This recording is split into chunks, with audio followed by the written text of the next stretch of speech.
Une grappe de moribonds à la dérive. Des naufragés à bout de force qui, dans un dernier souffle, tentent de faire signe à une voile, au loin.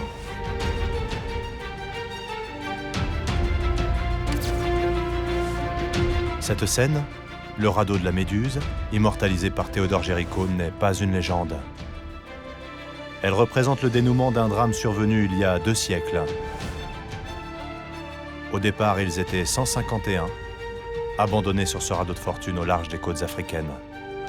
2 semaines plus tard, ils ne sont plus que 15. 15 survivants qui ont vécu l'enfer.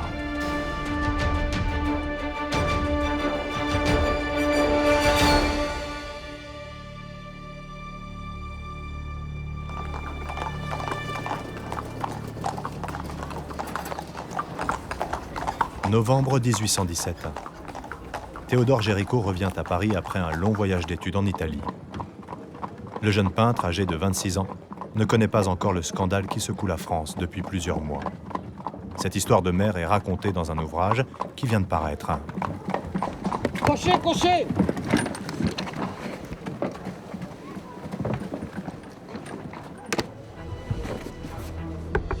Mon père!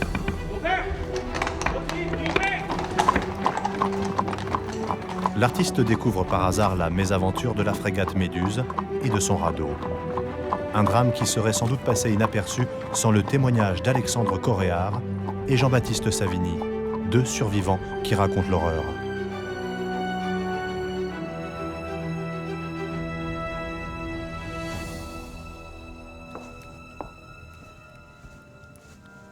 Eugène, Théodore, mon ami, comment vas-tu? Quel plaisir de te revoir. De retour dans son petit atelier de la rue des Martyrs après un an d'absence, Moi, Eugène, je viens de trouver ce roman. Ouais. Géricault pressent qu'il tient Mais c'est là pas un vraiment. sujet hors du commun. Ah non, C'est une histoire vraie. les survivants ont fabriqué un radeau. Après avoir longuement échangé avec son ami le peintre Eugène Delacroix, Géricault décide d'en savoir plus sur cette affaire.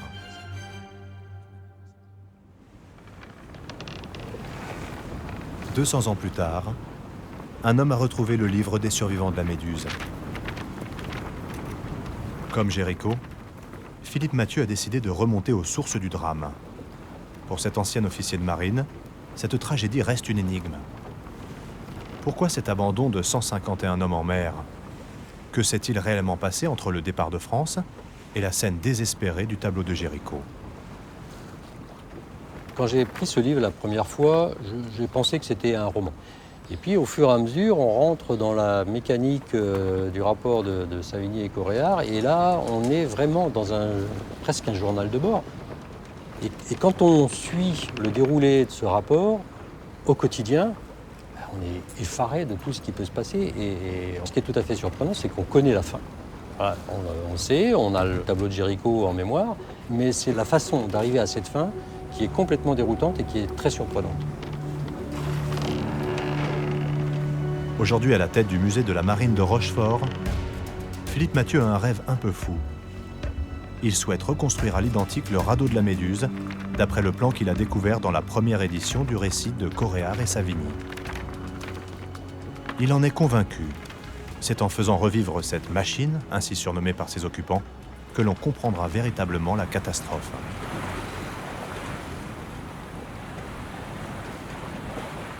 C'est ici, dans les eaux troubles et limoneuses de la Charente, que tout a commencé.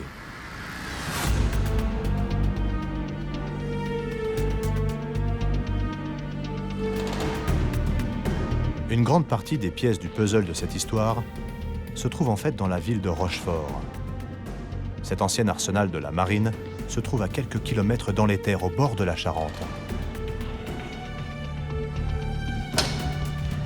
Pour l'aider dans sa quête, Philippe Mathieu a mobilisé Denis Rolland, conservateur au musée de la Marine, qui lui aussi s'interroge sur ce drame maritime hors du commun. Normalement, là, on est bon. Normalement, Les 2 hommes rassemblent dans l'une des salles du musée tout ce qui pourrait les aider à reconstituer le drame et le radeau.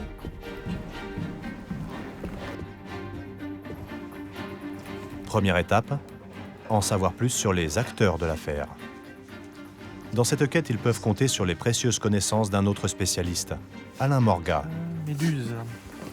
Rapport officiel, lettre de mission, dossier personnel. le conservateur des archives de la marine de Rochefort veille depuis des années sur tous les documents concernant l'affaire de la Méduse. Alors, un des documents les plus importants, c'est certainement le rôle d'équipage de la frégate, de la Méduse. Ah oui. Donc, évidemment, tous ceux qui sont montés à bord, Vite, vite, on a hâte. de tous les membres de cette campagne, avec en particulier, dans l'ordre des grades, depuis le commandant jusqu'au mousse, sont répertoriés l'ensemble des marins qui font partie de la campagne. Là, par exemple, il y a la page avec les officiers, les aspirants, plus exactement, et on retrouve des noms bien connus de la campagne. Coudin, Adrédéran, Barbotin. À la tête de cette expédition africaine qui compte 3 autres navires, les autorités royales ont désigné un aristocrate, exilé pendant la Révolution française. L'homme n'a pas navigué depuis 25 ans. Le commandant Hugues du Roi de Chaumareix signe son ordre de mission ici même, dans les murs de l'hôtel de Cheusse. Nous sommes au mois de juin 1816. La frégate Méduse est à l'ancre dans la rade de l'île d'Aix, une petite île située dans l'estuaire de la Charente. L'accès du port de Rochefort étant soumis au phénomène de marée, il est d'usage pour les navires en partance de mouiller au large. Les marins de la Méduse attendent donc les derniers passagers qui embarquent encore sur le rivage. Civils et militaires, ce sont près de 400 personnes qui embarquent sur le navire pour rebâtir la colonie française du Sénégal.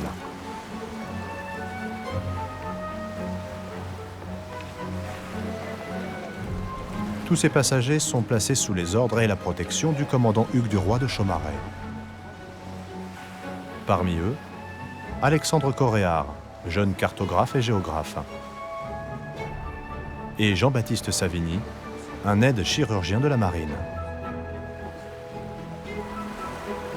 Les 2 jeunes gens ignorent encore le destin tragique qui les attend en quittant les rivages de France. La belle découverte de ces dernières années, c'est un ensemble d'une centaine de lettres de Chaumareix qui permet de redécouvrir ce personnage qu'on présente souvent d'un seul tenant. Alors il y en a quelques-uns qui l'ont défendu, il y en a beaucoup qui l'ont accablé, et c'est vraiment intéressant de pouvoir le lire lui. Alors il y a une lettre, c'est vraiment le début de toute l'histoire. Donc c'est Chaumareix qui écrit à sa fille, et si on regarde la date, on voit qu'on est le 17 juin 1816, c'est le départ de la rade de l'île d'Aix. Et toute la lettre qu'il écrit, c'est les doutes et les interrogations de Chaumareix au moment où il s'en va. Il est presque étonné que les ordres qu'il donne à ses hommes soient exécutés. Donc on a l'impression de quelqu'un de peu sûr de lui, contrairement à ce que l'histoire a retenu. Et donc je trouve que ce genre de lettre éclaire d'un nouveau jour le personnage.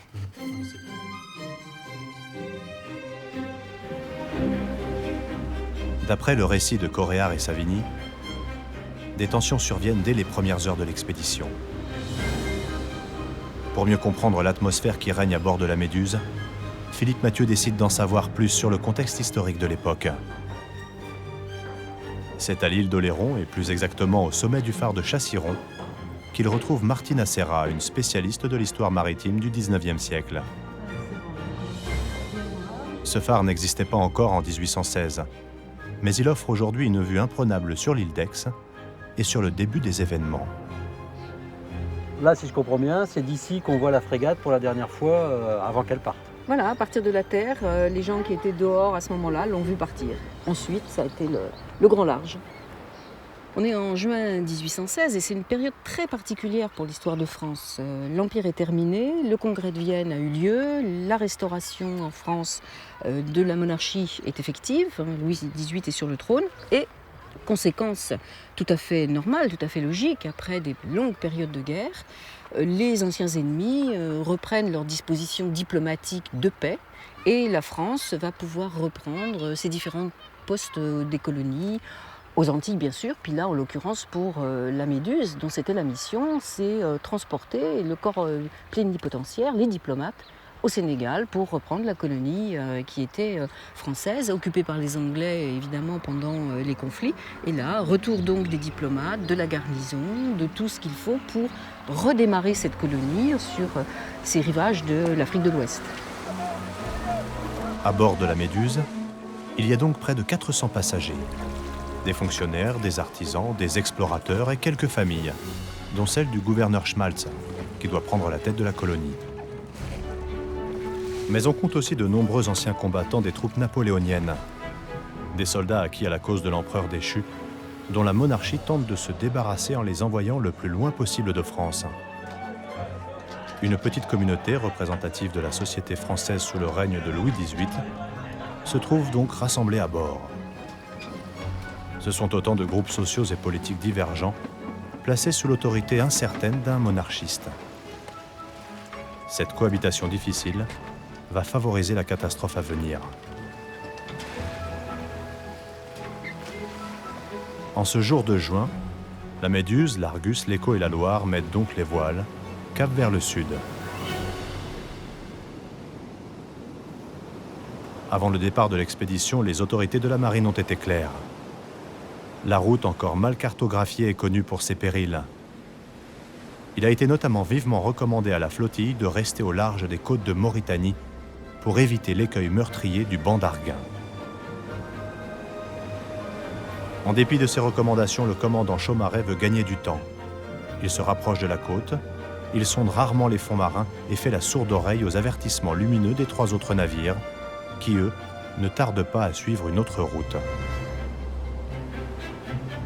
Pour mieux comprendre les causes du naufrage, Philippe Mathieu décide de se rendre au département des cartes et plans de la Bibliothèque nationale. Il veut interroger l'amiral Bellec, grand spécialiste d'histoire maritime, et de cette affaire en particulier.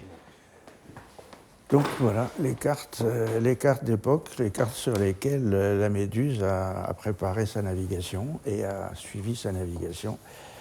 J'ai ici une photocopie de la carte qui a été dressée au Conseil de guerre par Chaumareix lui-même, puisqu'il avait laissé ses cartes à bord.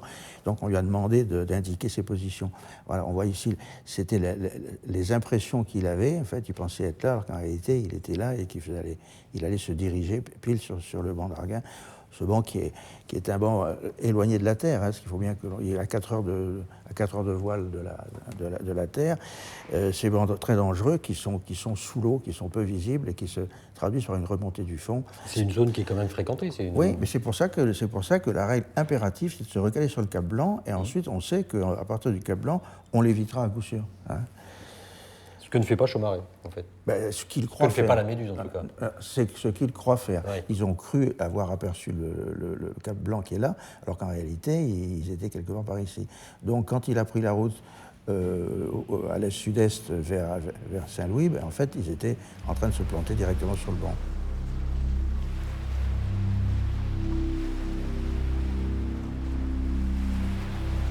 « 2 juillet 1816. Il est un peu plus de 15 heures lorsque la Méduse touche le fond une première fois, puis une deuxième, avant de s'immobiliser sur le banc de sable sous-marin. À cette heure de la journée, la mer est à son niveau le plus haut. Il faut donc faire vite avant que la frégate ne s'enfonce un peu plus. Les manœuvres se succèdent pour déséchouer le grand voilier. Pendant des heures, les matelots tentent de tirer la Méduse hors de son piège de sable, en vain. Pour alléger le navire surchargé, les officiers donnent l'ordre de construire un radeau. Il s'agit alors uniquement d'y placer tout ce qui pourrait alléger la Méduse. Sous l'ordre des charpentiers, matelots et soldats démontent une partie de la mâture. À l'aide de palans et de poulies, ils déposent dans l'eau toutes les pièces de bois qui vont servir à la construction d'une grande plateforme. Ils assemblent le tout avec des cordages et quelques clous. Après 2 jours d'efforts et de chaos général à bord, le temps se gâte. Le gouvernail se brise, la Méduse finit par s'incliner. C'est le sauve-qui-peut général. La frégate ne possède pas assez de canots de sauvetage. De gré ou de force, 151 hommes sont désignés par l'état-major pour monter à bord du radeau de fortune. Des soldats en majorité, terrorisés par la mer. Tandis que le commandant et la plupart des officiers embarquent dans des chaloupes. C'est peut-être justement cette image de panique qui fait qu'on a abandonné ce bateau alors qu'il ne risquait pas de couler. Oui, parce que là, on a en fait peut-être accidentellement augmenté l'effet d'une catastrophe qui n'était pas une catastrophe. Alors, non, la question, est-ce qu'il y a une malédiction de la Méduse? Une chose qu'on peut remarquer quand même, c'est que 11 bâtiments de guerre ont porté le nom de Méduse et qu'il y en a 6 qui ont disparu dans des fortunes de mer, donc plus de la moitié. C'est quand même un signe fort. Dont un sous-marin qui s'est perdu aux environs du Bandarguin. Donc il y a une attraction de cette gorgone vers le Bandarguin et vers le drame. Alexandre Coréard et Jean-Baptiste Savigny embarquent à bord du radeau. Ils racontent. Nous étions tellement serrés les uns contre les autres qu'il était impossible de faire un seul pas. Sur l'avant et l'arrière, on avait de l'eau jusqu'à la ceinture. Au moment où nous débordions de la frégate, on nous envoya du bord 25 livres de biscuits dans un sac qui tomba à la mer. Nous l'en retirâmes avec peine. Il ne formait plus qu'une patte. Les canots tentent de remorquer le radeau vers la terre. La côte encore invisible se trouve à 80 km. Mais la machine infernale surchargée flotte entre deux eaux. Elle retarde la progression du convoi. Les amarres sont finalement rompues et les canots s'éloignent. Nous sommes le 5 juillet 1816. La lente dérive du radeau de la Méduse commence. Après la disparition des embarcations, la consternation fut extrême. Tout ce qu'ont de terrible la soif et la faim se retraça à notre imagination. De la stupeur la plus profonde, les matelots et les soldats passèrent bientôt au désespoir.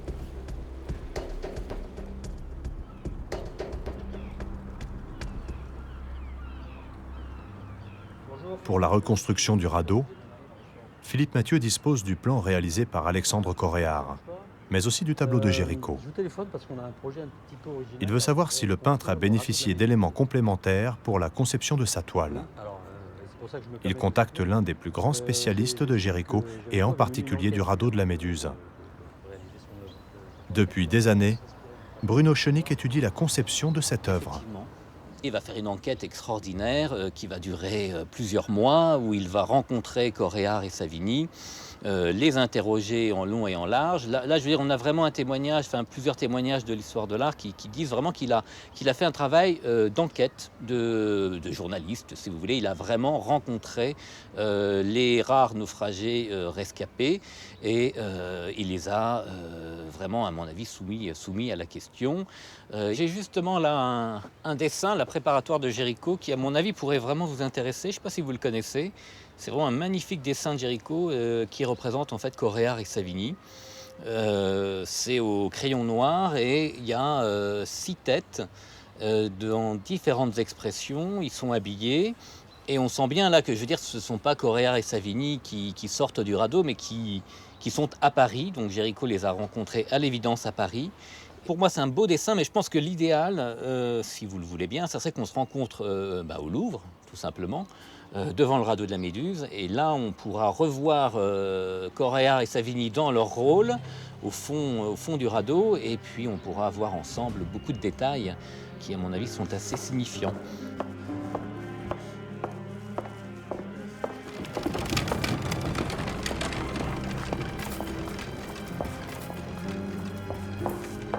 Depuis son retour d'Italie, Théodore Géricault se passionne pour cette histoire de naufrage. Pour déterminer la scène la plus marquante, celle qui frappera les esprits et mettra en lumière son talent, il veut connaître un maximum de détails. Vous êtes messieurs Coréard et Savigny. Lors de l'hiver 1817, il rencontre plusieurs fois les témoins principaux du drame. Jean-Baptiste Savigny et Alexandre Coréard, les désormais célèbres rescapés du radeau. L'attention du peintre se porte rapidement sur le sinistre destin de cette machine de bois et de cordes. Un peu plus sur le côté ici. Sur ce radeau, on a pu embarquer 150 hommes. Soldats, marins, matelots. Après son sauvetage, Coréard a dessiné le plan du radeau. Il garde en mémoire les détails de sa construction. On pensait que la traversée allait être très courte. De son côté, l'aide chirurgien Savigny tente de faire revivre au peintre les événements les plus marquants du drame.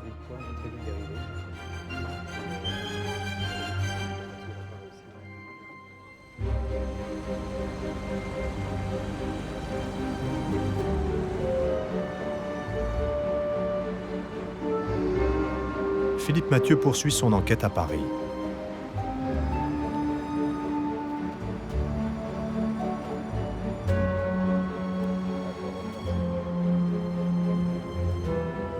Au musée du Louvre, il doit retrouver Bruno Schenick, le spécialiste de Géricault.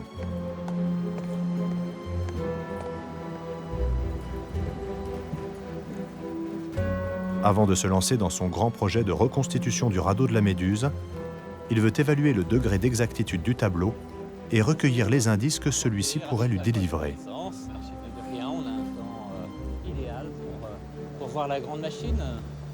Est-ce qu'on est sur une fiction? Est-ce qu'on est sur de la propagande? Ah, propagande, ça c'est un mot que j'aime bien, parce que je veux dire, Géricault est un peintre d'histoire, et la peinture d'histoire, c'est de la propagande. Et on sort d'une période extraordinaire de propagande, la période révolutionnaire, l'épopée napoléonienne, où toute la peinture d'histoire, c'est une peinture de propagande, donc une peinture de mensonge.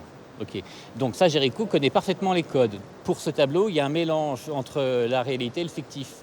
Par exemple, il y a évidemment donc, des naufragés que l'on reconnaît, comme Coréard et Savigny tout au fond. Là, vous voyez Coréard qui tend le bras vers l'Argus, le bateau qui va peut-être les sauver. Donc ça, c'est les deux personnages vraiment clés. Il y a le troisième, mais on voit que sa chevelure, qui est Delacroix, mais Delacroix, évidemment, n'est pas un naufragé. Delacroix, c'est un modèle. Donc c'est absolument pas un modèle historique, on est bien d'accord. Et c'est donc une reconstitution. Voilà, une reconstitution telle que Géricault a envie de transmettre. Le spectateur lambda est happé par un immense format et qui en plus lui permet symboliquement de monter dessus. Puisque c'est quasiment la manière de ramener cette plateforme fait que le spectateur tout de suite peut monter dessus et s'identifier finalement quelque part avec les naufragés. Moi je pense que le radeau de la Méduse, la plupart des visiteurs du Louvre ne connaissent pas forcément ni Géricault ni l'histoire sordide du naufrage, mais par contre, ils sont totalement happés parce que c'est finalement un tableau qui a été conçu d'une telle manière, symbolique, allégorique, que ça parle à tout le monde, quelle que soit la nationalité, quelle que soit la culture.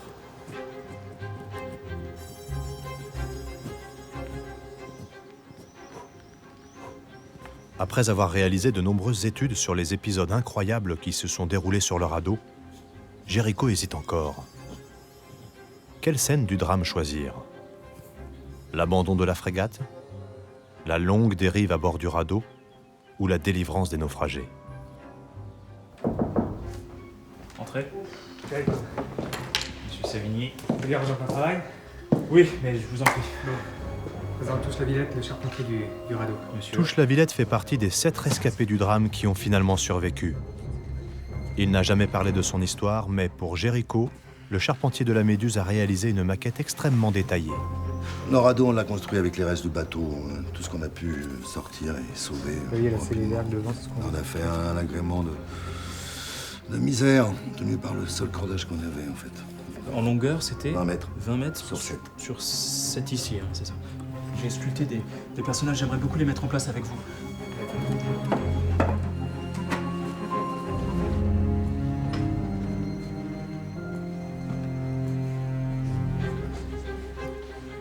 Voilà, le radeau de nos malheurs. Donc là, vous aviez combien de tonneaux 5. D'accord. Jean-Baptiste Savigny se confie enfin sur la première nuit à bord. Une nuit obscure, pendant laquelle les 151 occupants du radeau essuient une sévère tempête. La structure s'ouvre par endroits. Les cordages se délient, les vagues submergent les naufragés et les jettent parfois à la mer. À l'aube, une vingtaine d'hommes manquent déjà à l'appel. Je crois qu'il faudrait attirer votre attention, c'est sur la partie gauche. Oui, tout à fait. Je veux dire qu'on voit pas, ou qu'on commande jamais. Nous, en histoire de l'art, personne n'a jamais commenté, sauf erreur, cette partie gauche. Alors qu'elle est fondamentale, puisque vous avez votre structure en bois complètement dégagée des 130 naufragés qui ont sombré corps et âme dans la mer. C'est là où Géricault a vraiment interrogé Coréard, Savigny, les survivants, comment ils ont construit ce radeau et cette présence quasi fantomatique des poutres. Voilà. Et ça, c'est très important. C'est la manière extraordinaire que Géricault a inventée pour rendre hommage finalement aux morts, aux disparus.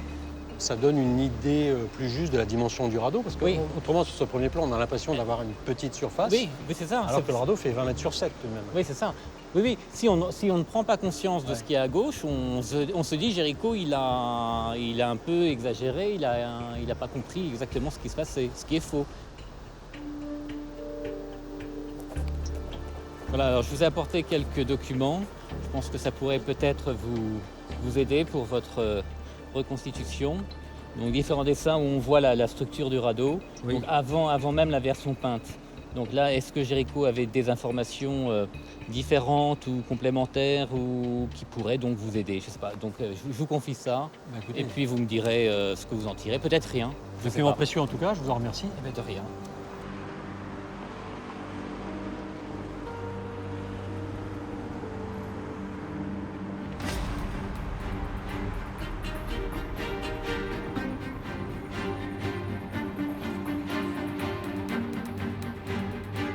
Le radeau tel qu'il est présenté par Géricault, il est sous un angle, sous une perspective qui le rend difficile à appréhender.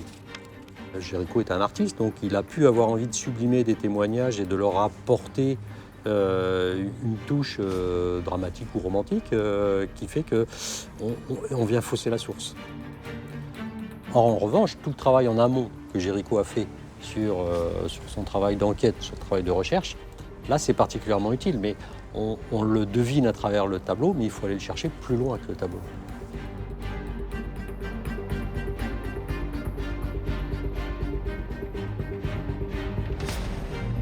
À travers ces esquisses, Philippe Mathieu tente d'imaginer les conditions réelles dans lesquelles ces hommes ont subsisté 13 jours.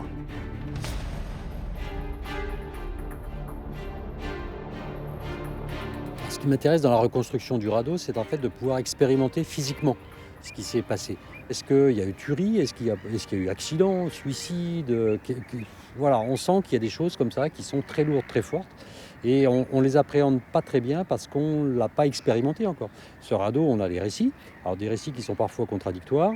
Donc il faut revenir à la source.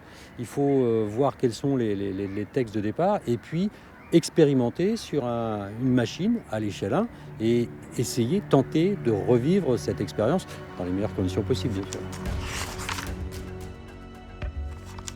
Philippe Mathieu peut s'appuyer sur le plan de Coréard, mais aussi sur plusieurs témoignages qui décrivent avec précision les matériaux à partir desquels le radeau a été construit.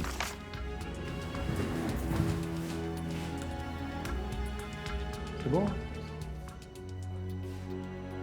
Pour l'aider dans cette entreprise hors du commun, le directeur du musée de la Marine de Rochefort a réuni autour de lui des archivistes, des historiens, des spécialistes de la construction navale, comme Jean-Philippe Houot et Philippe Bray, sculpteur et charpentier.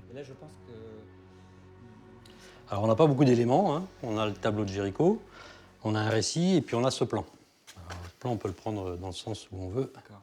Voilà, et à partir de là, il faudrait pouvoir... C'est le seul plan qu'on a? Oui. Oui, et c'est un plan reconstruit par un des survivants, enfin inspiré. Au moment où le radeau est retrouvé, donc c'est pas non plus tout à fait le moment de la construction du radeau. Et quand Coréard qui fait ça, c'est un peu son métier quand même. Il est ingénieur, il sait dessiner. On peut penser que là, il n'a pas de raison de modifier une réalité. Peut-être qu'il est allé vite, peut-être qu'il s'est tombé, mais enfin, je pense que la source est relativement fiable.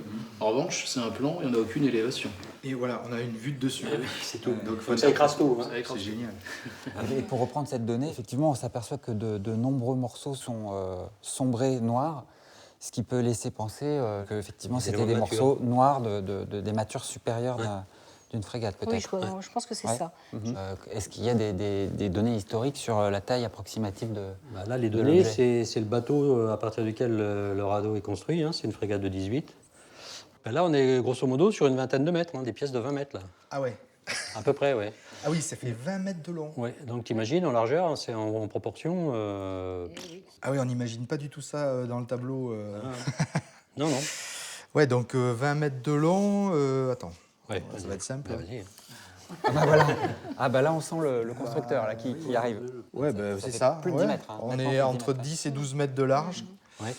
Oui, ça commence à faire des jolis bouts de bois. Ce modèle-là peut nous aider.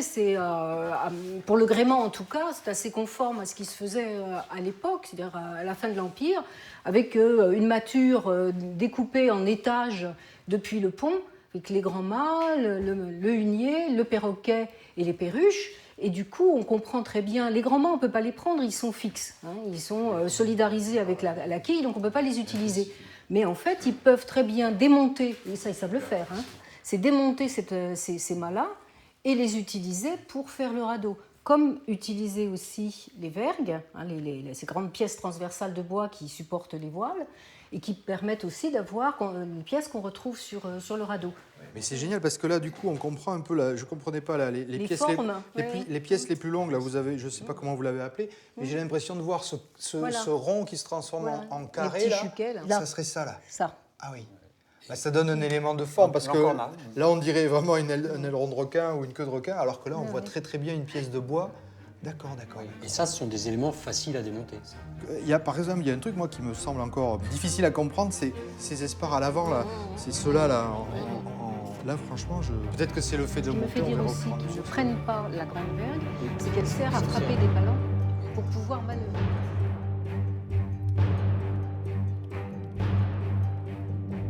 Cela fait des semaines que Théodore Géricault n'a pas quitté son atelier de la rue des Martyrs.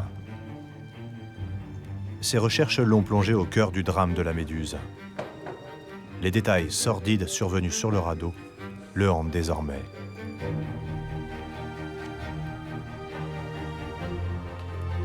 La nuit vient de tomber.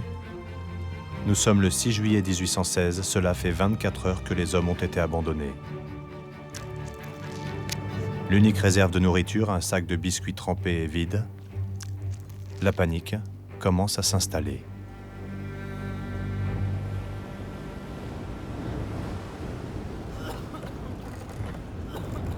Nous vomissions 1000 imprécations contre ceux qui nous avaient laissés en proie à tant de maux et de dangers.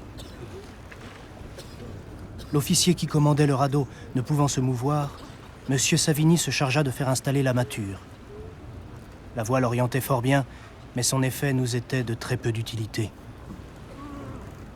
Une pensée consolante berçait encore nos imaginations. Nous présumions que les canots avaient fait route pour l'île d'Arguin et qu'après y avoir déposé une partie de son monde, ils reviendraient à notre secours.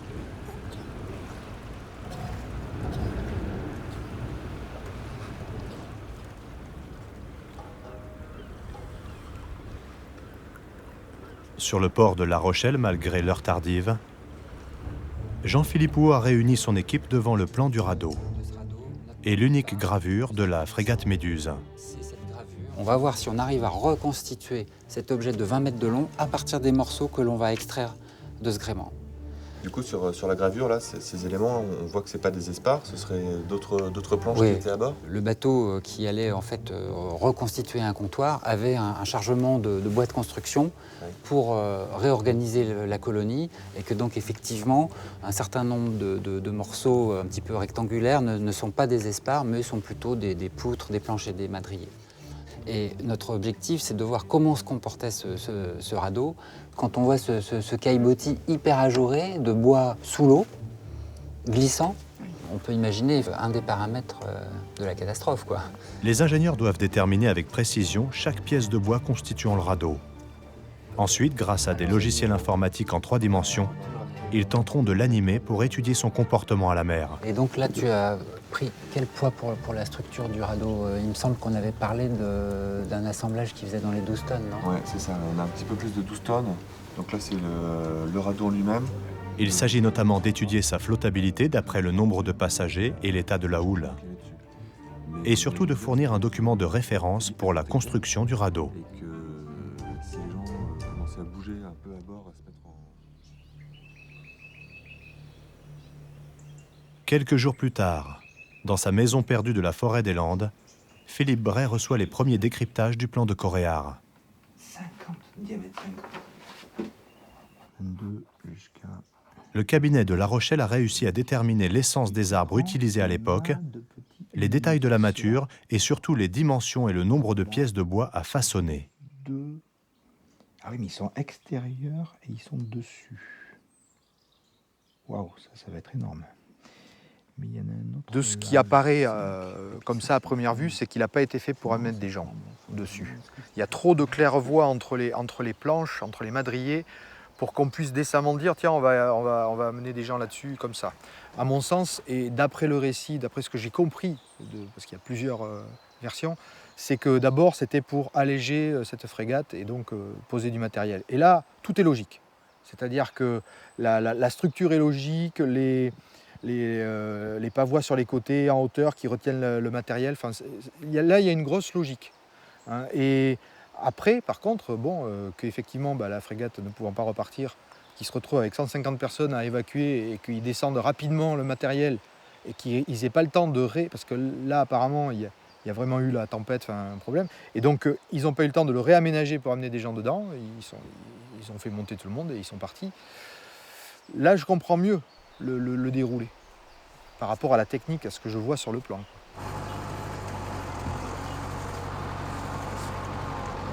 Le sculpteur a pour mission de choisir, puis tailler d'immenses troncs d'arbres, afin que la réplique du radeau soit la plus précise possible. Je pense que de voir le radeau construit, ça va nous donner à l'échelle 1 une puissance de sensation. On va ressentir ce qui s'est passé, je suis sûr. Tout ce qui a fait qu'il y ait très peu de survivants. Moi, ce qui m'a toujours choqué, c'est ça. C'est ce point de départ très nombreux, et ce point d'arrivée, 13 jours, c'est pas non plus le naufrage le plus long dont j'ai entendu parler. Et là, je ne comprends pas, cette machine tient la mer. Il n'y a aucune logique que ces gens, qu'il y ait aussi autant de morts, quoi.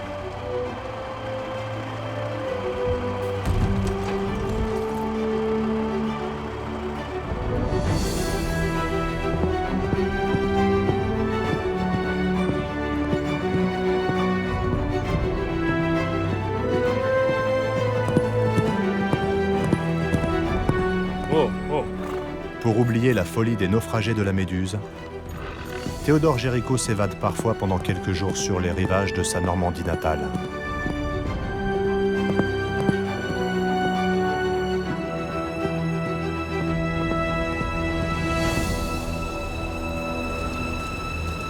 Il retrouve alors son âme de cavalier, sa passion pour les chevaux qu'il a si souvent représentés et qui l'ont rendu célèbre aux yeux de ses pairs.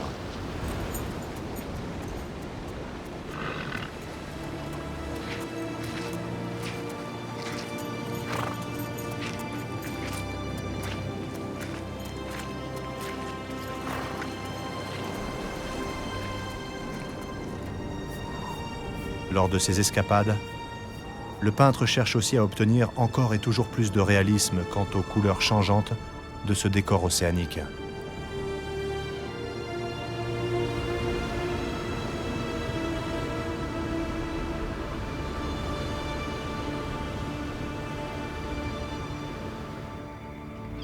Au musée de la Marine de Rochefort, Philippe Mathieu découvre les premières conclusions de Jean-Philippe Houot. En modélisant le plan de Coréard, il est parvenu à étudier les mouvements de la sinistre embarcation, l'impact de la houle et surtout à simuler sa flottabilité. Les résultats sont stupéfiants. Ils donnent toute la mesure dramatique de la situation. Voilà, tu te retrouves avec une sorte d'armée incroyable. Alors bien sûr, c'est un simple dessin simplifié, hein. On voit bien que chaque personnage est dans la même position. Mais ça donne un petit peu, effectivement, Déjà, on voit la surface disponible à chacun. La densité incroyable de personnages qu'on avait. Voilà. Et c'est à partir de là qu'on a pu aussi, en extrayant donc, le centre de gravité de cette masse humaine d'une dizaine de tonnes, on a pu aboutir à ça.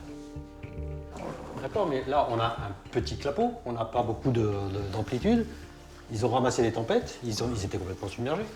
Effectivement, on peut imaginer qu'au moins par le spray, les embruns ou des submersions de crêtes de vagues, on peut imaginer que l'eau allait encore un petit peu, même pas mal au-dessus de ce qu'on a simulé ici. Donc elle leur passe par-dessus, clairement. Donc, oui. Le niveau d'eau qu'atteignent les passagers ne va baisser que quand il y en a un certain nombre qui va mourir ou être jeté à bord pour alléger et faire remonter peu à peu la structure sur le niveau d'eau. Là, ce grisé, là, c'est l'eau qui les couvre. Voilà, exactement. Le grisé représente la hauteur d'eau sur les quelques personnages qu'on a représentés. Ils sont 150, on en a présenté seulement 5 pour la clarté de la démonstration. Donc pour survivre, il faut être debout. Celui qui est blessé... Voilà. Effectivement, celui qui est blessé, celui qu'on a assis là, qu'on peut voir ici, on peut dire qu'il est noyé. Il ne peut pas s'asseoir en réalité dans les conditions du début à 150. Et en même temps, il faut mettre ça en relation avec le fait que le radeau est une sorte de quadrillage ouvert. L'eau passe par en dessous, ils n'ont pas de stabilité. Il faut qu'ils vivent aussi avec une instabilité permanente. Dans l'eau, les pieds usés, bouffés par l'eau de mer. On est dans des conditions infernales, d'enfer liquide, d'enfer salé, mais d'enfer. Et ils ne vont pas résister longtemps. Les premières nuits sont catastrophiques parce qu'il y a surpopulation sur ce radeau, les hommes tombent à l'eau, ils sont massacrés par les conditions climatiques et les conditions de déplacement. Là, la résistance humaine, elle a aussi ses limites. Hein. C'est celui qui, au sens strict du terme, c'est celui qui bouffe l'autre.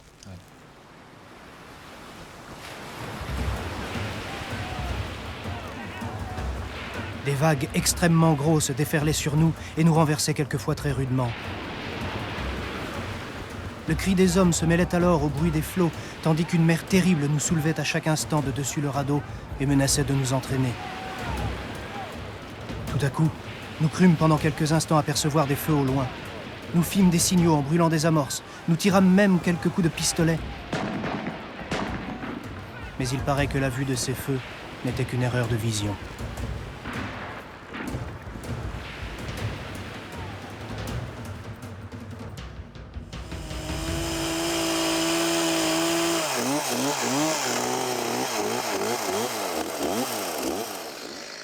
Au beau milieu de la forêt des Landes, la construction du radeau avance à grands pas.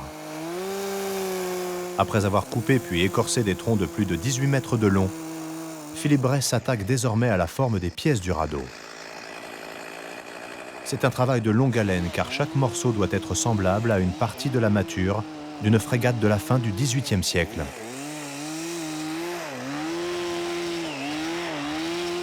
Cette machine, elle est beaucoup plus pensée qu'on ne le croit.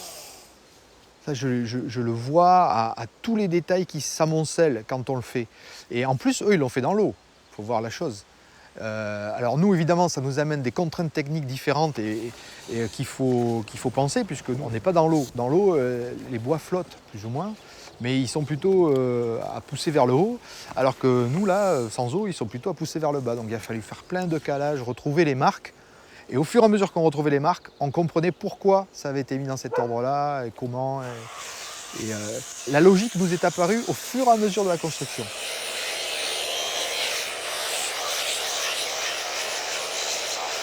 Ah oui, mais on a déjà fait le... Ouais, on a fait un repère, c'est bon. J'avance un peu, chariot. Descends doucement, là, vous allez l'attraper.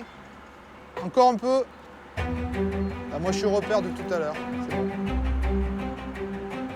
Allez, on va tracer. 2, 3, levez! Allez, du nerf, Hippolyte, du nerf! Attention à ma toile! Attention à ma toile! Doucement, revenez, Petit Jean, retiens! Pour son chef-d'œuvre, Théodore Géricault a finalement choisi de peindre l'instant ultime du calvaire des naufragés. Cet instant où précisément les survivants à bout de force aperçoivent la silhouette d'un navire à l'horizon. Il conçoit une toile monumentale de 5 mètres sur 7. Elle est si grande que l'artiste doit quitter son petit atelier de la rue des Martyrs pour un espace plus vaste, Faubourg du Roule. Messieurs. À l'aide de ses rapins, le peintre commence à préparer sa toile. Très bien. Près d'1 an après le début de son enquête, il est enfin prêt à livrer sa version du drame. Doucement. Voilà. Et c'est fini. Tu peux ranger.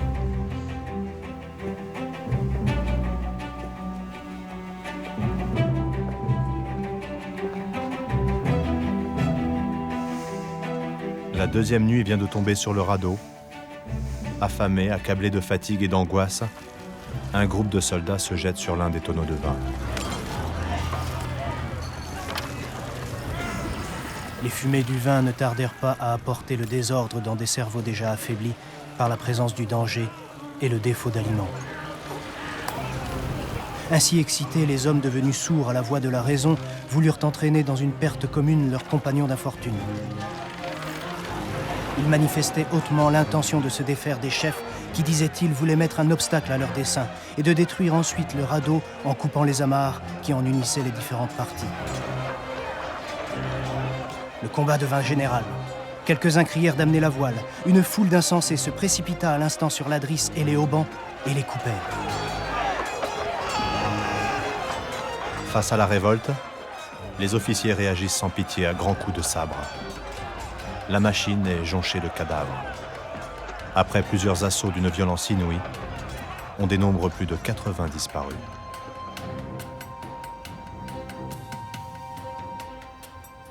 Denis Rolland, le conservateur au musée de la Marine de Rochefort, s'est particulièrement intéressé aux conséquences de ce drame en France. Parmi les nombreux trésors de la bibliothèque de Saintes, il a identifié un document exceptionnel, la source même de l'affaire de la Méduse. Le plus grand mystère, c'est la quantité de hasard qu'il a fallu pour que ça devienne une affaire, et donc un tableau. Parce que finalement, si on remonte tout le fil, au départ, il y a une jalousie entre deux ministres. Deux ministres qui ne sont pas d'accord, un ministre qui veut torpiller l'autre et qui laisse publier un texte qui n'était pas fait pour, le premier récit de Savigny, et tout s'enclenche. Et je pense que d'ailleurs, le ministre de la police, Decazes, n'a pas bien mesuré les conséquences de son geste, qui était d'une médiocrité parfaite. Hein. C'est vraiment, je veux prendre ta place, il va d'ailleurs y arriver, mais il va se passer aussi d'autres choses, et la marine s'en est toujours pas remise de cette affaire. Donc il y a derrière ça aussi, il y a des petitesses, il y a des bassesses, il y a des très grands faits, il y a des gens admirables, il y a des gens misérables. C'est l'humanité, quoi. Ce qui fait la rareté du manuscrit qui est ici à Saintes, c'est qu'il semblerait que ce soit le plus complet écrit par Savigny. Il existe en fait deux autres copies, deux exemplaires de ce rapport qui sont à Brest. Mais celui que nous avons à Saintes, peut-être parce qu'il a été fait ultérieurement, quelque temps après le retour de Savigny en France, peut-être pour ceci, comporte sans doute des mentions complémentaires aux deux premiers exemplaires.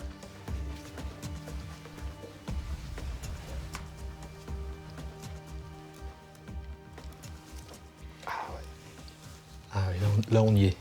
Voilà, dès la première page, on trouve la signature de Savigny, avec ici le paragraphe de présentation de la campagne de Sénégal qu'on va retrouver sur les autres exemplaires du rapport manuscrit. Et puis ici, on y est effectivement déjà le 5 juillet 1816, on part en mer. On sait qu'il a commencé à écrire le manuscrit depuis son retour des côtes sénégalaises vers Brest. Donc il y a sans doute un rapport qui est écrit très vite. L'idée, c'est bien de rendre compte de ce qui s'est passé et de rendre compte le plus vite possible au ministère de la Marine. Il y a des surprises, des choses qu'on ne s'attend pas à trouver. Les surprises qu'on peut trouver, ce sont justement les petits détails qui font qu'il y a une expérience extrême. C'est là qu'on voit que l'humanité peut vaciller dans un geste et dans un autre. Ce qui est absolument surprenant dans ce manuscrit, c'est de voir à quel point on est parmi les naufragés. Oui. Finalement, ce ne sont qu'une douzaine de jours qu'ils partagent.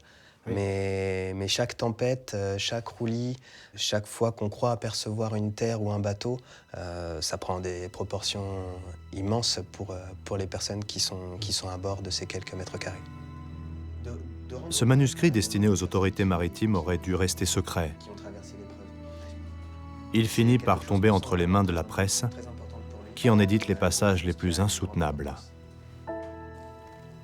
Ceux que la mort avait épargnés dans la nuit désastreuse que je viens de décrire se précipitèrent avidement sur les cadavres qui étaient sur le radeau, les divisèrent par tranches et quelques-uns même les dévorèrent à l'instant. Beaucoup n'y touchèrent pas et tous les officiers et moi fûmes de ce nombre. Mais à la fin, cédant à un besoin plus pressant encore que la voix de l'humanité, nous ne vîmes dans cet affreux repas qu'un moyen déplorable de conservation. Je proposais de les faire sécher pour les rendre un peu plus supportables au goût. C'est un voyage au bout de l'enfer, là. Dans une expérience aussi tragique, aussi aussi dramatique que celle que vit Savigny. Il y a quand même une force d'émotion, je trouve, en plus de évidemment des informations qu'il nous donne. Mais je suis d'accord avec cette idée que lui qui est médecin et qui a plutôt une description qui se voudrait un peu distanciée, comme ferait un professionnel de la santé, il nous emmène dans une vraie expérience humaine, une expérience de vie. Et c'est peut-être ce contraste-là qui fait aussi la grande valeur de ce document et des témoignages de Savigny.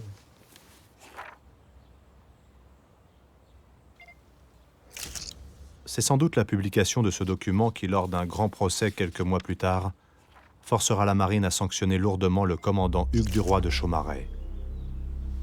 On peut y lire notamment que les actes de cannibalisme apparaissent au 3e jour de dérive seulement. Ceux qui eurent la force de s'abstenir de la viande sacrilège prirent une plus grande quantité de vin. Nous essayâmes aussi de manger des baudriers de sabre et des gibernes. Nous parvînmes à en avaler quelques petits morceaux.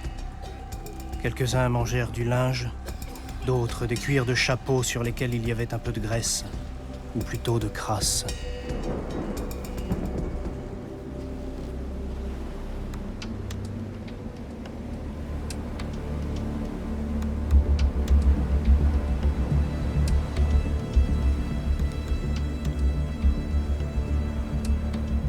Philippe Mathieu a toujours été frappé par la rapidité avec laquelle la violence et la sauvagerie se sont emparés des naufragés. L'ancien officier de marine sait qu'il est possible de survivre en mer sur de bien plus longues durées avant de sombrer dans les pires excès.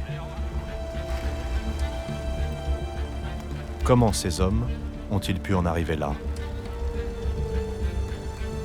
Pour en savoir un peu plus sur l'épisode le plus apocalyptique du radeau de la Méduse, il se rend sur l'île d'Aix, car ses recherches lui ont permis de trouver la trace d'un descendant de naufragés, et pas n'importe lequel.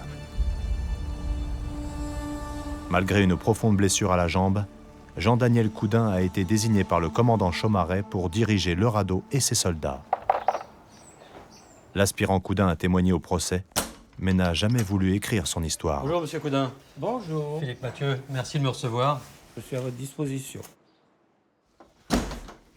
Je vous ai apporté 2 souvenirs ayant trait à mon ancêtre, l'aspirant Coudin, qui était donc à bord de la Méduse. Ah, j'ai hâte de voir ça, oui. Qu'est-ce que vous avez préparé? Alors, tout d'abord, une miniature. Alors, l'honnêteté m'oblige à vous dire que cette miniature qui le représente, il était plus jeune qu'à l'époque du radeau de la Méduse. Il devait avoir dans les 17-18 ans. Il était élève de marine, hein, mais ça correspond plus, si vous voulez, à l'époque du drame de la Méduse, puisqu'au moment du drame de la Méduse, il avait 23 ans. Et cette deuxième chose qui est assez rare... Ah oui, c'est sa veste, son habit veste. Voilà l'uniforme de l'aspirant Coudin, tel que c'était le modèle réglementaire à l'époque. Voilà. Elle n'est pas beaucoup. Alors c'est bien le bleu marine de l'époque, qui est un bleu très, très foncé. Chaumareix, le commandant du navire, l'a nommé, comme c'était le plus jeune, l'a nommé au commandement du radeau. Du radeau, oui. Mais comment il s'est retrouvé justement au commandement du radeau s'il était blessé? Eh bien, c'est ce que certains de ses camarades lui ont dit, mais tu ne vas pas accepter ce commandement, tu es incapable de commander. Donc, il a dit, non, c'est mon devoir. Il était protestant, vous savez, on respecte beaucoup. C'est mon devoir. Et il a refusé d'être remplacé.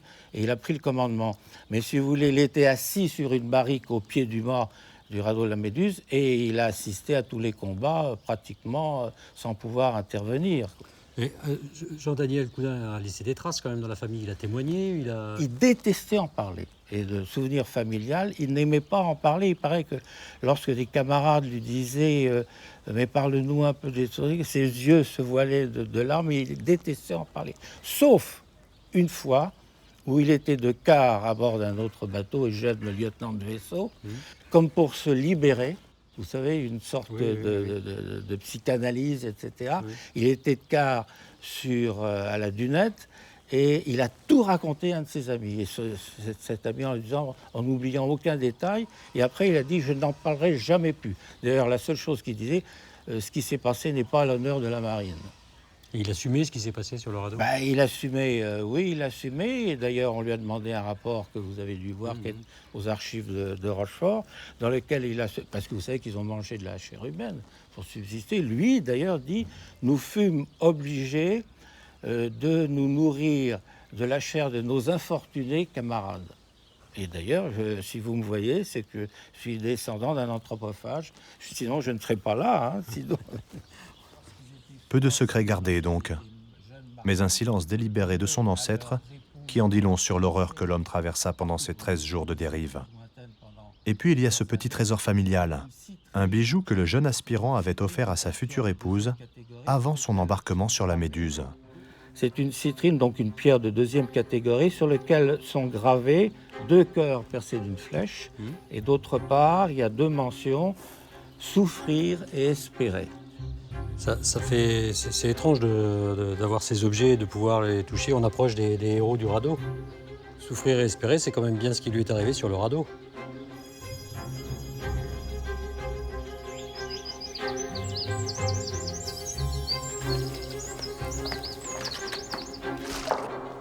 Cela fait plus d'1 an que Géricault mène son enquête. Les récits de Savigny l'ont conduit à étudier jusqu'à l'obsession les corps, la chair mourante et les expressions de souffrance. Son nouvel atelier du faubourg du Roule est à 2 pas de l'hôpital Beaujon. Le peintre n'hésite pas à s'y rendre discrètement pour étudier le visage des malades et des moribonds.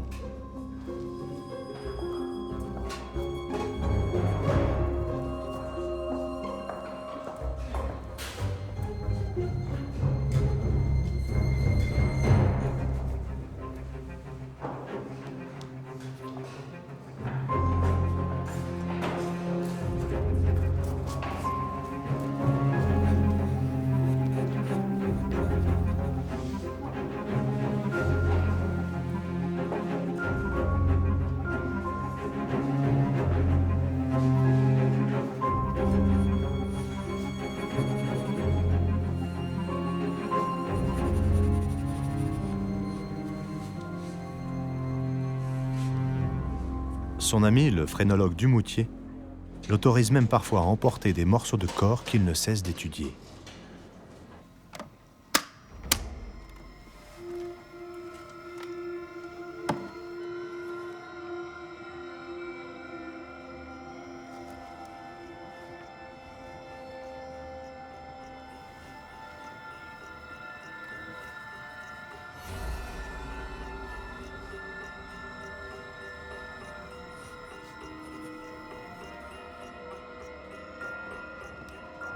La dérive des naufragés n'aura duré que 13 jours. 13 jours, durant lesquels le radeau et ses passagers n'ont cessé de s'enfoncer dans l'horreur.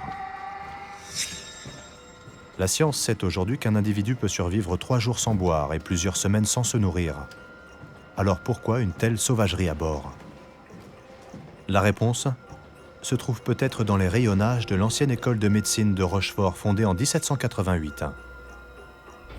C'est ici qu'est conservée la thèse de médecine de Jean-Baptiste Savigny.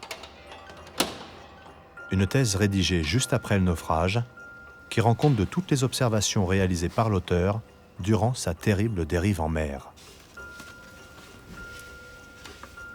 Savigny fait partie, comme tous ses congénères, de gens qui sont convaincus que la science va être capable de fournir un récit global du monde, va tout expliquer. Et probablement que cette foi-là le maintient en vie. En tout cas, on sent dans les différents récits qu'il a fait de sa vie sur le radeau que c'est ça qui le maintient. C'est-à-dire qu'à un moment, l'homme s'effondre, mais le médecin reste vivant. Il y a ceux qui disent « si je m'en sors, j'irai prier la Vierge ». Lui, s'il s'en sort, il fera une thèse de médecine. Et je pense que c'est ça qui lui donne aussi l'ascendant sur tous les autres, très tôt, très vite. C'est qu'il est porté par quelque chose en plus. Dans sa thèse, ce qui n'est pas un document très long, mais il y a, à vue de nez, les 2/3 sont consacrés à ce que lui appelle, dans le vocabulaire du temps, les lésions morales. Et en fait, nous, on pense plutôt la soif, la faim, etc. Lui, bien sûr, aborde ces questions, mais très vite, il essaye de dire, voilà ce qui s'est passé en moi. Et puis, ce que j'ai observé aussi chez les autres, d'un point de vue psychologique. Évidemment, au début du 19e, la psychiatrie, elle n'existe pas. On est très très mal armé pour faire des diagnostics sur ce type de maladie. Et lui, il est là dans une situation extrême. Il voit bien que c'est fondamental dans la vie ou dans la mort. Ceux qui survivent, c'est ceux qui ont une capacité psychologique à survivre.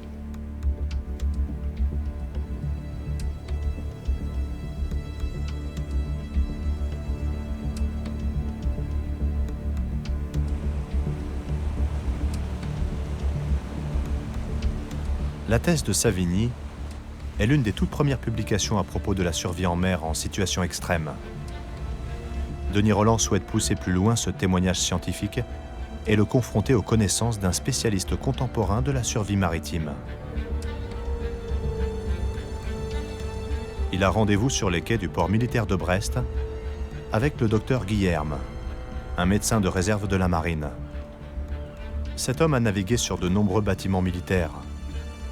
Il est aujourd'hui psychiatre et s'est beaucoup intéressé à ces comportements humains en situation extrême de naufrage. Dans les récits, il y a beaucoup de phénomènes d'hallucination qui sont décrits. Il y en a qui voient des prairies, il y en a qui veulent retourner, qui se croient encore sur la Méduse, qui veulent aller dormir dans leur hamac. Comment ça fonctionne, ces hallucinations ? Je pense qu'il faut se remettre dans les circonstances de ce naufrage, avec tous ces passagers sur une hyperdensité, avec une tempête, la nuit, l'obscurité, des cris, des gens qui se jettent à l'eau. Donc inévitablement, elle génère des phénomènes pseudo-délirants et probablement les hallucinations sont aussi liées à ce dernier facteur. Et puis, dans le cadre de la Méduse, il ne faut pas oublier cette consommation d'alcool et ce probable délire éthylique qui est survenu lors de la deuxième nuit et puis ensuite à d'autres moments et qui peut certainement expliquer ces hallucinations avec toutes les perturbations cérébrales et des fonctions supérieures qui peuvent être créées par l'alcool. Et on peut quand même retenir la force morale de certains personnages comme Savigny qui certainement avait les moyens psychologiques de cette survie. Et c'est pas un hasard si lui et quelques personnes s'en sont sortis. C'est un florilège d'épouvante avec l'espoir au bout. Florilège d'épouvante, exactement, avec l'espoir au bout, mais quand même un florilège d'épouvante. Donc c'est peut-être aussi pour cette raison qu'il est passé à la postérité avec l'aide de Géricault. Et cette caricature d'éléments aussi dramatiques, heureusement, ne se retrouve pas sur toutes les autres survies en radeau que l'on peut observer, avec des groupes certes un petit peu moins denses. Parmi les nombreux récits de survie en mer étudiés par le docteur Guillerme, il en est un qui l'a particulièrement passionné.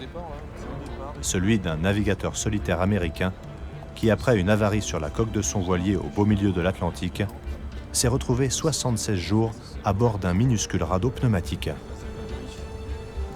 Pour survivre, Stephen Callahan a mis en œuvre d'étonnantes stratégies mentales.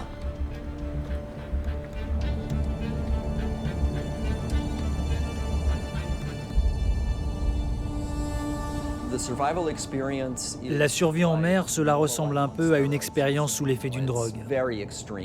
C'est vraiment extrême. C'est un défi quotidien à relever avec très peu de ressources à disposition pour tenir.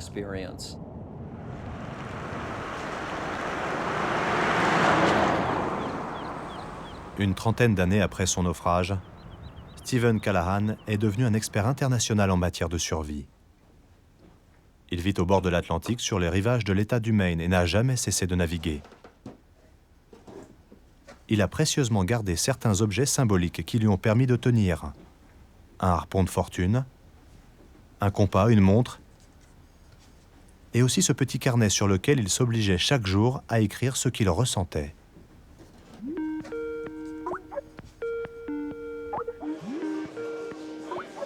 Bonjour Steven, comment allez-vous? Moi, ça va bien et vous? Pour nous, tout va bien, merci.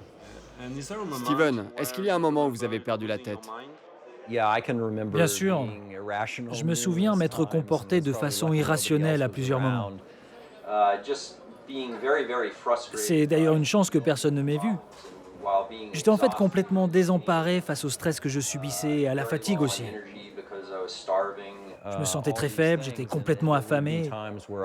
Il y avait donc des moments où je craquais complètement. Je criais, j'hurlais, je maudissais l'océan et plein d'autres choses encore. Je me souviens, je m'effondrais en pleurant et une voix en moi me disait « Tu dois te raisonner, tu te comportes comme un enfant, de manière complètement stupide. » Et puis il y avait une autre petite voix en moi qui disait « Je m'en fous complètement, je fais ce que je veux, j'en ai besoin. » J'ai une dernière question, Steve. Pourriez-vous comparer votre mésaventure avec celle des naufragés du radeau? Eh bien, il y a bien sûr des différences, mais il y a aussi des similitudes. La différence la plus flagrante, c'est que j'étais seul à bord. Donc je n'avais que ma personne à commander. Je suis persuadé qu'avec 150 personnes à bord et avec très peu, voire pas du tout d'eau douce, eh bien, beaucoup de naufragés ont dû boire de l'eau de mer. Et à long terme, cela a pour effet d'augmenter la déshydratation. Et ce phénomène, en plus, est connu pour rendre les gens fous. En fait, je pense qu'il y a eu toute une accumulation de facteurs aggravants. Mais quand j'y pense, je crois que cela a dû être pire qu'un film d'horreur. J'ai vraiment du mal à imaginer leur souffrance. Cette situation infernale a dû en pousser certains à tout faire pour que le radeau soit un peu allégé, si vous voyez ce que je veux dire. Il fallait éliminer le plus de monde possible pour que le bateau sorte un peu de l'eau et soit du coup un peu plus vivable.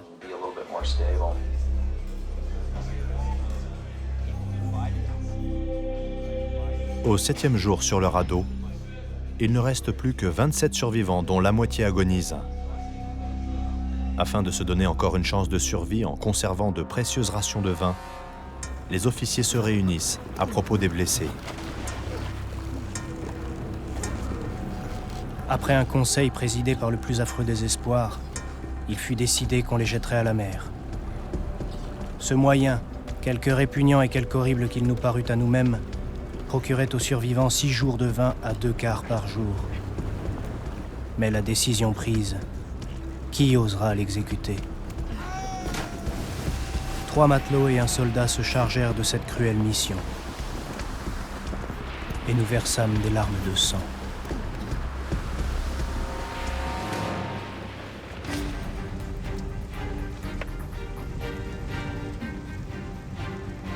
Philippe Mathieu se rend sur le chantier du radeau de la Méduse. Car ce matin, la machine est sur le point d'être assemblée.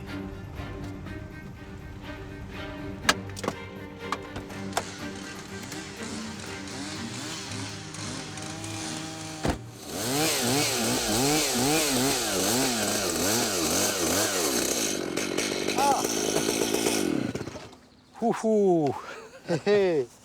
Comment ça va? Ça va. Impressionnant. Hein. Ah ouais? Ah ouais, vraiment impressionnant. Oui, ça fait ça. Ça fait ça. Ouais, ça commence à faire du radeau. Ah là, ouais, j'imaginais pas ça. Allez, viens, on va aller visiter. Oui, bien sûr. Là, tu vois, je suis en train de couper les dernières finitions du pied de mât.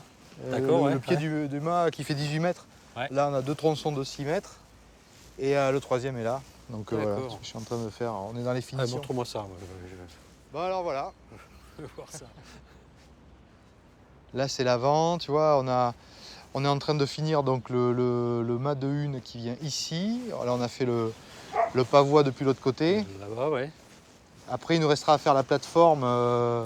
Bon, après, il faut qu'on voit cette plateforme. C'est vrai que sur le plan de Coréard, c'est pas super bien défini. C'est une vue de dessus, en plus, qui est pas... Ouais, c'est ça, ouais. On dirait qu'elle est dessus, mais on n'est pas sûr, 100%. Ouais. On prend conscience déjà hein, de ce que c'était sur le radeau, quoi. On voit bien que... Il n'y a rien pour s'accrocher, il n'y a rien pour se tenir. Tu vas voir, on va monter dessus, c'est impressionnant. Parce que là, c'est le sentir. On sent, tu vois, on sent les choses. Là, il y a un côté magique, là. Hein. C'est clair que... Bon, là, tout tient sauf celui-là, donc il faut faire attention à celui-là. Voilà. Ouais. Mais après, les autres, ils tiennent. Ils ont été vissés, tu vois, on a stabilisé. Tu vois, nous, au fur et à mesure qu'on l'a fait, là, c'est bluffant. On a vu la stabilité. Par contre, ce truc-là est stable. Parce que t'imagines, si ça rentre dans la gîte, ça rentre dans l'eau et ça prépare, tu vois, ça récupère. Donc il y a quand même... Moi, ce que j'ai vraiment découvert, c'est que c'est réfléchi. C'est un marin, c'est quelqu'un qui a réfléchi à ça quand même, tu vois. Ça reste à prouver que ce soit un marin qui l'ait fait, mais en tout cas, c'est bien conçu. C'est marrant parce que j'ai entendu dans les réunions qu'on appelait ça la machine. Et nous, en fait, pratiquement instinctivement, sans qu'on en parle entre nous, on l'a appelé aussi la machine. Oui, c'est une machine. C'est quelque chose qu'on ne maîtrise pas, quoi. Ah oui. Là, ici, là... Ça, tu l'as pas encore posé? Non. Ouais, tu vas le poser après. Ben nous, ça c'est une des questions majeures au niveau de la logique. On a trouvé une logique globale. C'est-à-dire que plein de choses qui nous paraissaient illogiques avant, en le faisant, on les a compris. Et ça, c'est illogique. Donc d'après moi, ça a une autre fonction. Moi, pour moi, c'est un élément de gréement. Voilà, tu vois, on le cabane ici sur les deux axes et on là, le redresse là, c'est ça? On le redresse et ça vient sûr. soit tenir un mât qui s'appuie contre, et là ça fait un tripode, bien sûr, soit ça vient de suite, il suffit de l'aubaner des deux côtés et tu tiens une voile de fortune. À un moment, on les voit, ils sont abrités. D'ailleurs, dans le tableau de Jéricho, tu les vois aussi, ils sont sous une toile. C'est impressionnant. Moi, j'ai hâte de le voir sur l'eau. Ouais, donc tu prépares le tube d'aboutage. Après, il faudra que tu viennes là pour voir si on peut le rééquilibrer. C'est quand même l'une des pièces maîtresses, là. C'est le plus gros morceau. Hein. Allez, on va essayer de le mettre. Je te dis pas les efforts, là. Ouais.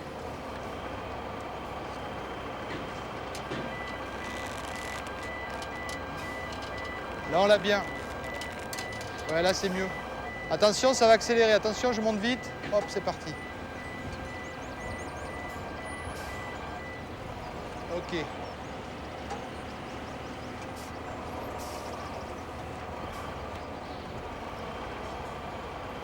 C'est bon. Voilà, je fais descendre là, va doucement. C'est bon, lâche les crochets. Laissez les sangles, s'il vous plaît.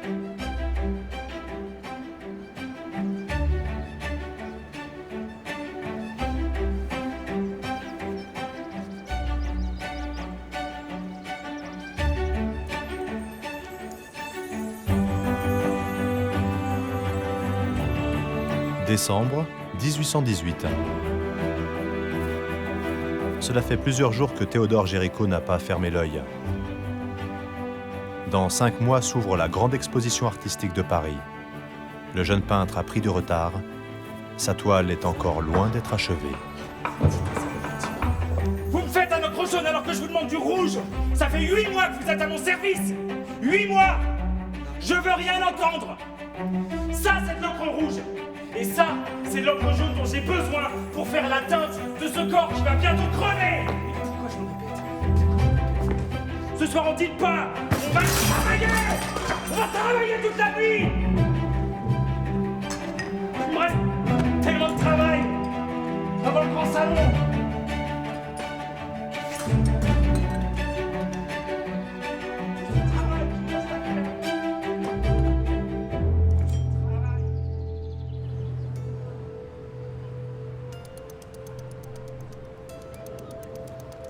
Au musée du Louvre, une opération totalement inédite se prépare.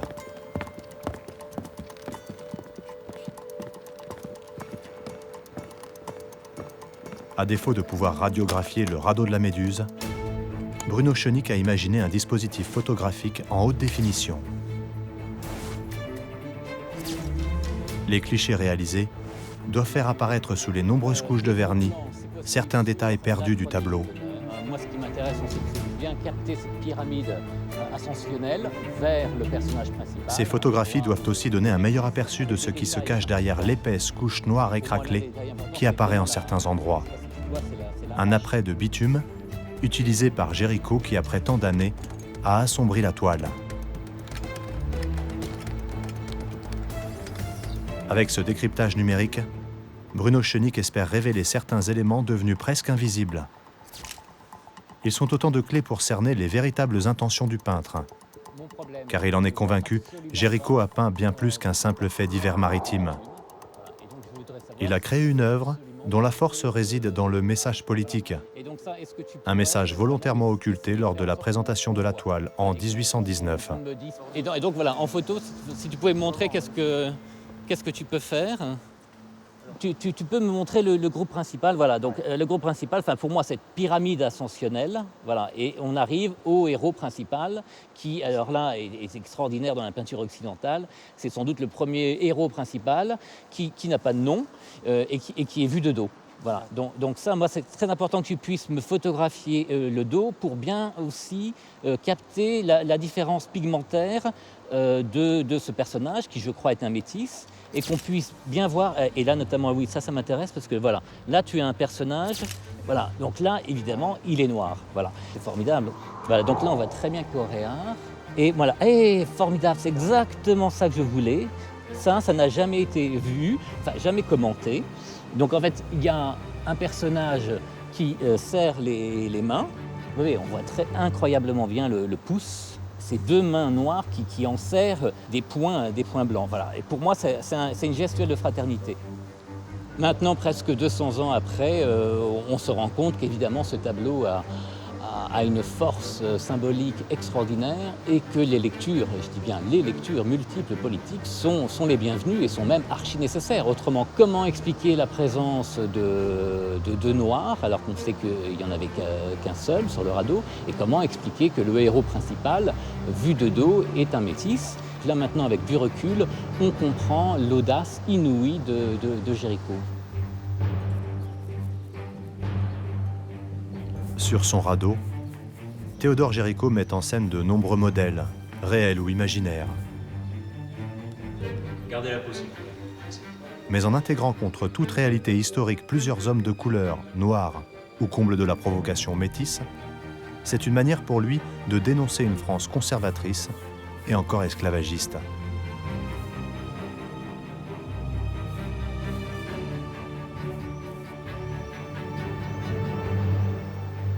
C'est un phénomène, Géricault. Très vite, il a droit au titre, effectivement, de génie, c'est clair et net. Et l'esthétique qu'il invente, c'est le romantisme. Mais il peint strictement pas comme il faut peindre. Les critiques d'art qui détestent Géricault expliquent que ce tableau n'est qu'une esquisse, qu'une ébauche. Voilà. Donc le romantisme est évidemment révolutionnaire. Et avec Géricault, en plus, d'un point de vue politique, il est révolutionnaire. Donc en fait, moi je milite pour vraiment bien comprendre que le romantisme, comme d'autres courants, comme le réalisme ou l'impressionnisme, sont imbriqués dans le politique. Esthétique, politique sont totalement imbriqués.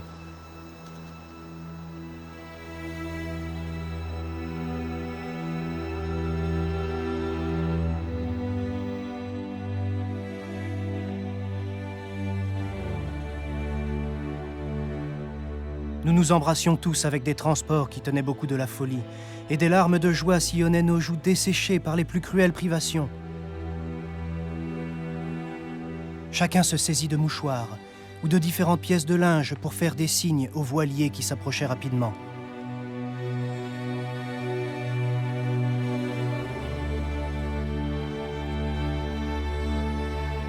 Notre joie redoubla lorsque nous aperçûmes en haut de son mât de misaine un grand pavillon blanc. Nous nous écriâmes « C'est donc à des Français que nous allons devoir notre salut ».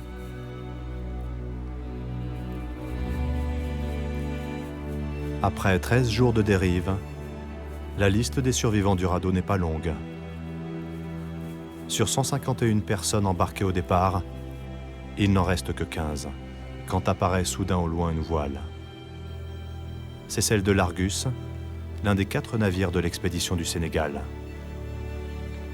Fait troublant qui jette un doute sur les événements à bord et la façon dont le commandement du radeau fut opéré, la majorité de ceux qui ont survécu sont officiers ou notables, destinés à des fonctions précises dans la nouvelle colonie. Seul un soldat est encore vivant.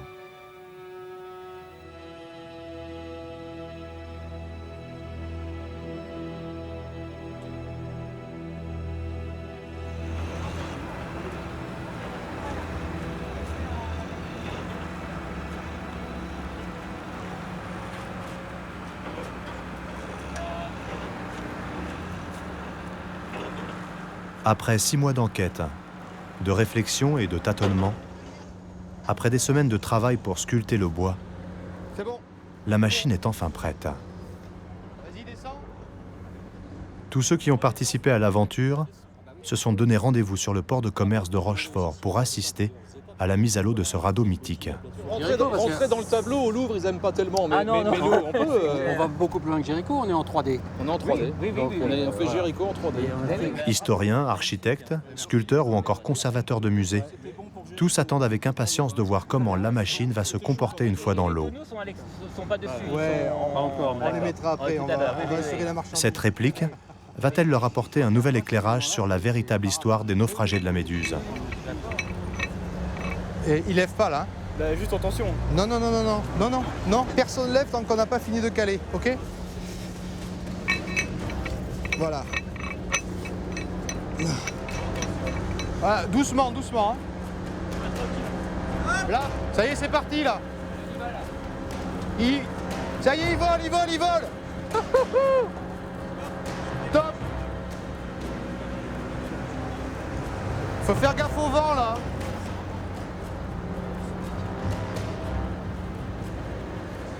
On le fait poser parallèle au quai. Tu lui dis parallèle au quai, il faudra qu'il fasse un peu de rotation.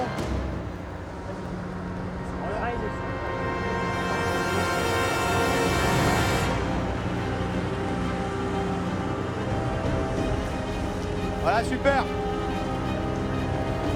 On va dans l'eau. Vas-y, continue.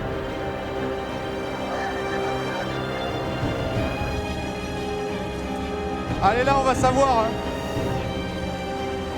Ça y est, c'est parti, là, il descend. Immersion.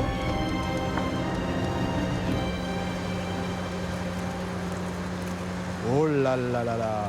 Ça y est, ça se détend. Parfait.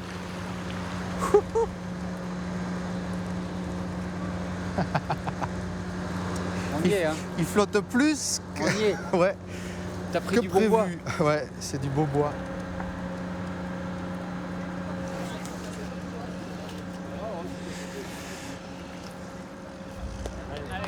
Une fois dans l'eau, la réplique du radeau s'avère extrêmement glissante, instable et dangereuse. Philippe Mathieu, Jean-Philippe Houot et Philippe Bray sont donc les seuls à monter à bord pour des raisons évidentes de sécurité. Pour faciliter les manœuvres, ils ont improvisé une pièce de bois supplémentaire qui n'est pas sur le plan de Coréard. On va se mettre là.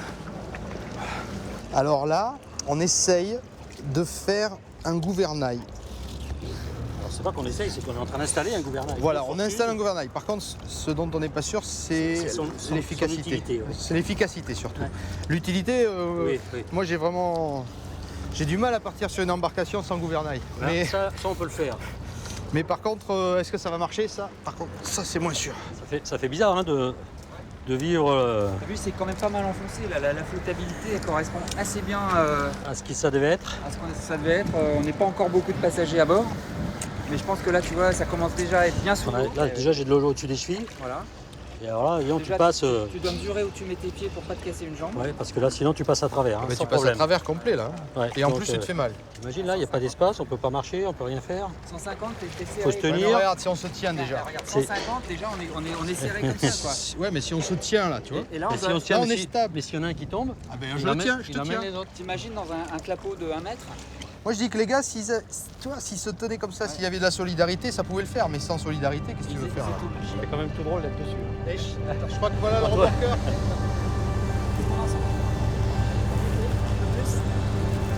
Reprends un peu plus. Tu vas trop vite, Philippe. Ah ok.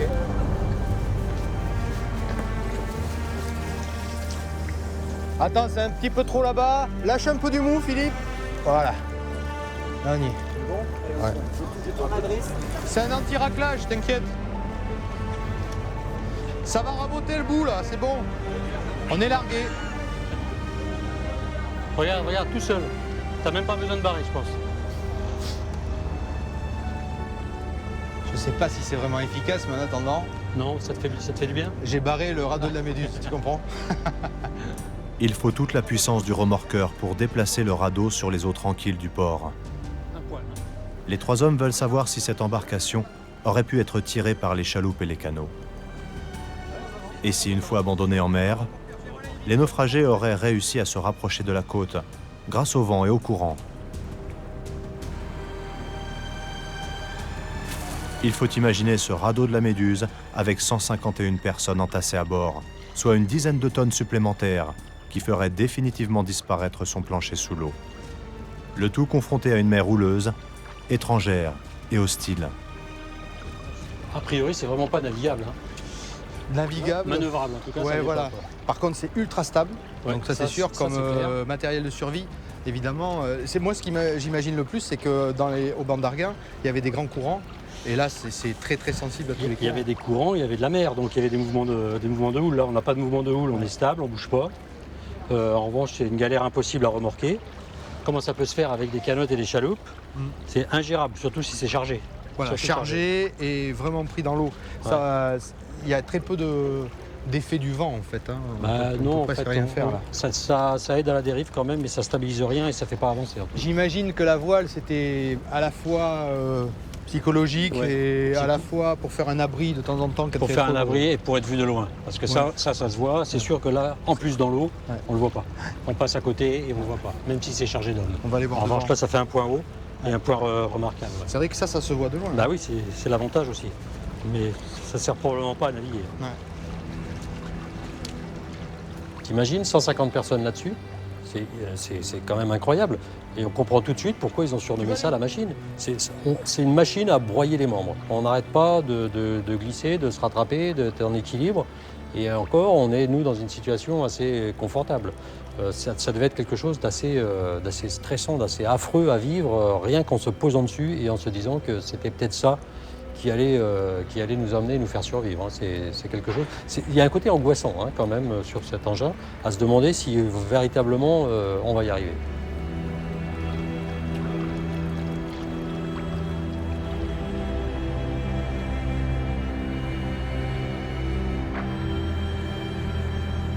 Bruno, toi tu vois le tableau là, est-ce que d'une certaine manière tu rentres dans la machine, tu rentres dans le tableau, voilà. Quelle émotion tu ressens là si je pouvais, je plongerais, enfin, j'irais. C'est ça qui est terrible, parce que finalement c'est le stratagème de Géricault qui est là, on le voit bien, hein, il nous happe. Et là, le fait de voir le vrai, on a aussi envie de monter dessus. C'est-à-dire que la scène qu'il a peint, là on peut monter dessus, quoi. On rentre sur le théâtre. Je pense que c'est ça qui est terrible. On a parlé de Fatale Machine, mais c'est peut-être une scène fatale finalement. Funeste machine. Et c'est une scène théâtrale terrifiante. Et là, quand on a l'original, on voit bien que c'est une scène de théâtre. Hein. Est-ce que ça veut dire que finalement, toi comme historien d'art, de voir le radeau, ça peut changer ta perception du tableau ? Quelque part, oui, mais il faut que je cogite, là. Non, faut du temps. Mais oui, c'est une expérience qui ne laissera pas indemne, qui va peut-être aller dans le sens, on le savait bien, qui part de la réalité, mais qui va peut-être encore plus amplifier ma lecture allégorique du radeau de la Méduse. Voilà, si vous réglez un peu la voile, là, il faudrait porter. Paris, 2 siècles plus tôt. Théodore Géricault invite enfin ses proches et les survivants du radeau qui l'ont accompagné pendant toute l'élaboration de son œuvre. Je vous présente ma dernière œuvre, que j'ai intitulée « Le radeau de la Méduse ». Quelques jours plus tard, le 25 avril 1819, le peintre exposera finalement son œuvre au Salon de Paris sous le titre de « Scène de naufrage ». Le titre initial, « Le radeau de la Méduse », a été censuré, afin d'éviter les foudres de la monarchie qui avait désigné le commandant Chaumaret à la tête de l'expédition catastrophique. Je vous propose de lever votre verre à tous les disparus. Disparus. Les critiques d'art de l'époque jugent le tableau trop sombre, trop sensationnel. Mais le grand public, lui, va au contraire s'enthousiasmer pour cette toile immense. Bravo, maître. À la mort de Géricault en 1824, le musée du Louvre devient propriétaire de la toile. Depuis ce temps-là, le radeau de la Méduse est exposé salle Molien. Il a retrouvé son titre et figure aujourd'hui parmi les tableaux les plus célèbres du monde.